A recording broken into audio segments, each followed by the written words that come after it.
Hi అండి. Welcome back to my channel. ఈరోజు వీడియోలో ఆంధ్ర స్పెషల్ చేపల పులుసు. ఇది కేవలం కూర మాత్రమే కాదండి. తెలుగువారికి ఎంతో ఇష్టమైన చేపల పులుసు. చేప ముక్కలు, చింతపండు పులుసు మరియు ప్రత్యేకమైన మసాలాల కలయికతో తయారయ్యే ఈ వంటకం కమ్మటి రుచిని అందిస్తుంది. మా ఛానల్ ఫస్ట్ టైం చూసినట్లయితే మా ఛానల్ని సబ్స్క్రైబ్ చేసుకోండి. ఇంకెందుకు ఆలస్యం, కమ్మని చేపల పులుసు ఎలా చేసుకోవాలో ఈ వీడియోలో అయితే చూసేద్దాం. కేజీ చేప ముక్కలు అయితే తీసుకున్నాను. శుభ్రంగా కడుక్కొని ఇలా ముక్కల కింద కట్ చేసి పక్కన పెట్టుకున్నాం. తర్వాత ఒక 2 టమాటాలు ముక్కల కింద కట్ చేసి పెట్టుకున్నాం. 4 ఉల్లిపాయ ముక్కలు కోసి పక్కన పెట్టుకోవాలి. తర్వాత మనకి పులుసుకి చింతపండు పులుసు అవసరం కాబట్టి చింతపండుని అయితే ఒక 2 నిమ్మకాయ అంత సైజులో తీసుకున్నాం. గ్రాముల లెక్కనైతే ఒక 100 గ్రాముల చింతపండు నానబెట్టుకోవాలి. తర్వాత ఒక మిక్సీ గిన్నెలోకి చిన్న ముక్క అల్లం ముక్క, ఒక వెల్లుల్లిపాయ రేకలు, ఒక 10-15 దాకా వెల్లుల్లిపాయ రేకలు వేసుకోవాలి. తర్వాత 3 యాలక్కాయలు, 4-5 లవంగాలు, చిన్న దాల్చిన చెక్క వేసుకోవాలి. వేసుకున్న తర్వాత 2 టేబుల్ స్పూన్ల ధనియాలు, 1 స్పూన్ జీలకర్ర కూడా వేసుకోవాలి. వేసుకున్న తర్వాత మనం టమాటా ముక్కలు కట్ చేసి పెట్టుకున్నాం కదా, టమాటా ముక్కలు కూడా వేసుకొని మిక్సీ చేసుకున్న తర్వాత ఆ మిశ్రమాన్ని ఒక గిన్నెలోకి తీసుకొని పక్కన పెట్టుకోవాలి. అదే మిక్సీ జార్లో ఉల్లిపాయ ముక్కలు కోసి పక్కన పెట్టుకున్నాం కదా, ఆ ఉల్లిపాయ ముక్కలను కూడా మనం మిక్సీ చేసుకొని పక్కన పెట్టుకోవాలి. స్టవ్ వెలిగించుకొని మనం చేపల పులుసుకి ఏదైతే బాండీ పెట్టుకోవాలనుకుంటున్నామో ఆ బాండీ పెట్టుకొని ఆయిల్ వేసుకోవాలి. ఒక 3 స్పూన్ దాకా ఆయిల్ అనేది వేసుకోవాలి. 4-5 పచ్చిమిరకాయలు కట్ చేసుకొని పచ్చిమిరకాయలు కూడా వేసుకొని పచ్చిమిరకాయలు కూడా వేగనివ్వాలి. వేయించుకున్న తర్వాత మనం ఉల్లిపాయ పేస్ట్ అనేది చేసుకున్నాం కదా, ఆ ఉల్లిపాయ పేస్ట్ని వేసుకొని వేయించుకోవాలి. ఉల్లిపాయ ముద్ద మనకి ఎంత బాగా వేగితే ఉల్లిపాయ వాసన అనేది లేకుండా పులుసు అనేది అంత టేస్టీగా ఉంటుంది. వేయించుకున్న తర్వాత మధ్య మధ్యలో మనం మూత పెట్టి మగ్గనివ్వాలి. ఉల్లిపాయలు బాగా మగ్గి తర్వాత మనం మసాలాలు టమాటా పేస్ట్ అయితే చేసుకున్నాం కదా, ఆ పేస్ట్ని కూడా వేసేసుకోవాలి. వేసుకున్న తర్వాత బాగా వేయించుకున్న తర్వాత మనకి నూనె సరిపోయిందా లేదని చూసుకొని నూనె అనేది అడ్జస్ట్ చేసుకోవచ్చు. నాకైతే కొద్దిగా ఆయిల్ అనేది సరిపోలేదు కాబట్టి 2 స్పూన్ ఆయిల్ అనేది అడ్జస్ట్ చేసుకున్నాను. తర్వాత మనకి టేస్ట్కి సరిపోయేంత ఉప్పును కూడా వేసుకోవాలి.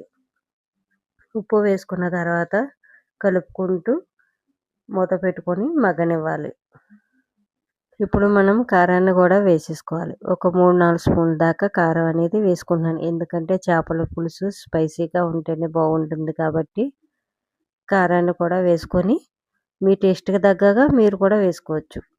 కారం వేసుకున్న తర్వాత మళ్ళీ ఒక 5 మినిట్స్ వరకు కలుపుకొని మగ్గనివ్వాలి. చేపల పులుసులో యాంటీ ప్రోటీన్లు మరియు ఒమేగా 3 ఫ్యాటీ యాసిడ్ పుష్కలంగా ఉంటాయి. చేపలు తినడానికి హెల్త్కి అయితే చాలా మంచిది. ఇప్పుడు చేప ముక్కలను అయితే మనం 1 by 1 వేసేసుకొని మొత్తం ముక్కలన్నీ కూడా ఇలా వేసేసుకోవాలి.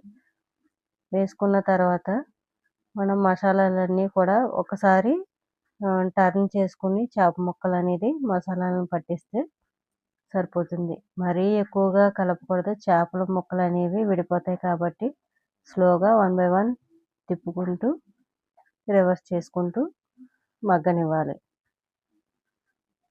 మగ్గిన తర్వాత మనకి గరిటె పెట్టి అడ్జస్ట్ చేయడానికి అవ్వదు కాబట్టి ఒక క్లాత్తో గిన్నెని అడ్జస్ట్ చేసుకుంటే సరిపోతుంది. మూత పెట్టి మగ్గనివ్వాలి.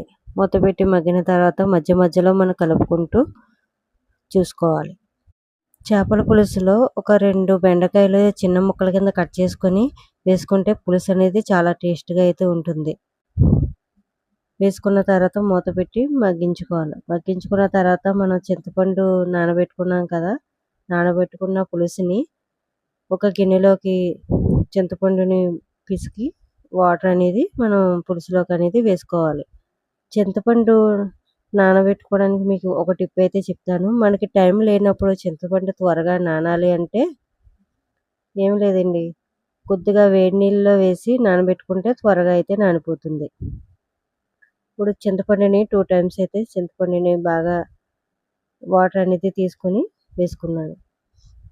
వేసుకున్న తర్వాత స్లోగా ముక్కలనేది విడిపోకుండా స్లోగా అడ్జస్ట్ చేసుకుంటూ అటు ఇటు కలుపుకోవాలి. మనకి కలపలేని టైంలో అయితే ఒక క్లాత్‌తో మన గిన్నె కాలకుండా పట్టుకొని గిన్నెతో ఇలా అడ్జస్ట్ చేసుకుంటే సరిపోతుంది.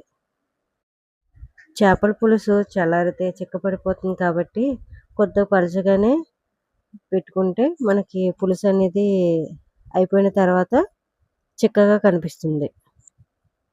తర్వాత కొద్దిగా కొత్తిమీర వేసుకొని మూత పెట్టుకోవాలి. మూత పెట్టుకొని ఒక కనీసం 15, 20 నిమిషాలైతే మనకు పులుసు మరగడానికైతే టైం పడుతుంది. మధ్య మధ్యలో ఒకసారి మూత తీసుకొని కలుపుకుంటూ టేస్ట్‌కి తగ్గగా ఉప్పు అనేది సరిపోయిందా లేదా అనేది చూసుకోవాలి. చేపలనేవి చాలా సాఫ్ట్‌గా ఉంటాయి కాబట్టి మనం హెవీగా కలపకూడదు. చాలా స్లోగా కలుపుతూ ముక్కలనేది విడిపోకుండా కలుపుకోవాలి. ఇప్పుడు మనం ఉప్పు అనేది అడ్జస్ట్ చేసుకొని ఉప్పు అయితే సరిపోలేదు కాబట్టి ఉప్పునైతే అడ్జస్ట్ చేసుకుంటున్నాను. ఉప్పు, కారం కూడా చేపల పులుసుకి అనేది చాలా ఇంపార్టెంట్. ఆ 2 సమానంగా సరిపోతేనే మనకి పులుసు అనేది టేస్ట్ అయితే చాలా బాగుంటుంది. ఈ చేపల పులుసు వేడి వేడి అన్నంలో వేడిగా తింటే చాలా బాగుంటుంది. మీరు కూడా తప్పకుండా ట్రై చేయండి. ఉప్పు అదని అడ్జస్ట్ చేసుకున్న తర్వాత ఒక 5 మినిట్స్ వరకు మనం మరగనివ్వాలి. మరిగిన తర్వాత మనకి పులుసు అయితే అయిపోయింది కాబట్టి ఇప్పుడు స్టవ్ అనేది ఆఫ్ చేసుకొని కొత్తిమీరని అయితే గార్నిష్ చేసుకోవాలి. ఈ చేపల పులుసు వండిన రోజు కంటే మరుసటి రోజు చాలా అయితే టేస్ట్‌గా ఉంటుంది. ఒకసారి మీరు కూడా ట్రై చేయండి. ముక్కలు లేకపోయినా ఉత్తి చేపల పులుసుతో అయినా సరే మొత్తం అన్నం అంతా తినేయొచ్చు. మన తెలుగు వారికి ఇష్టమైన చేపల పులుసు. పక్కా కొలతలతో ఆంధ్ర చేపల పులుసు. టేస్టీగా, ఈజీగా చేసేసుకోవచ్చు.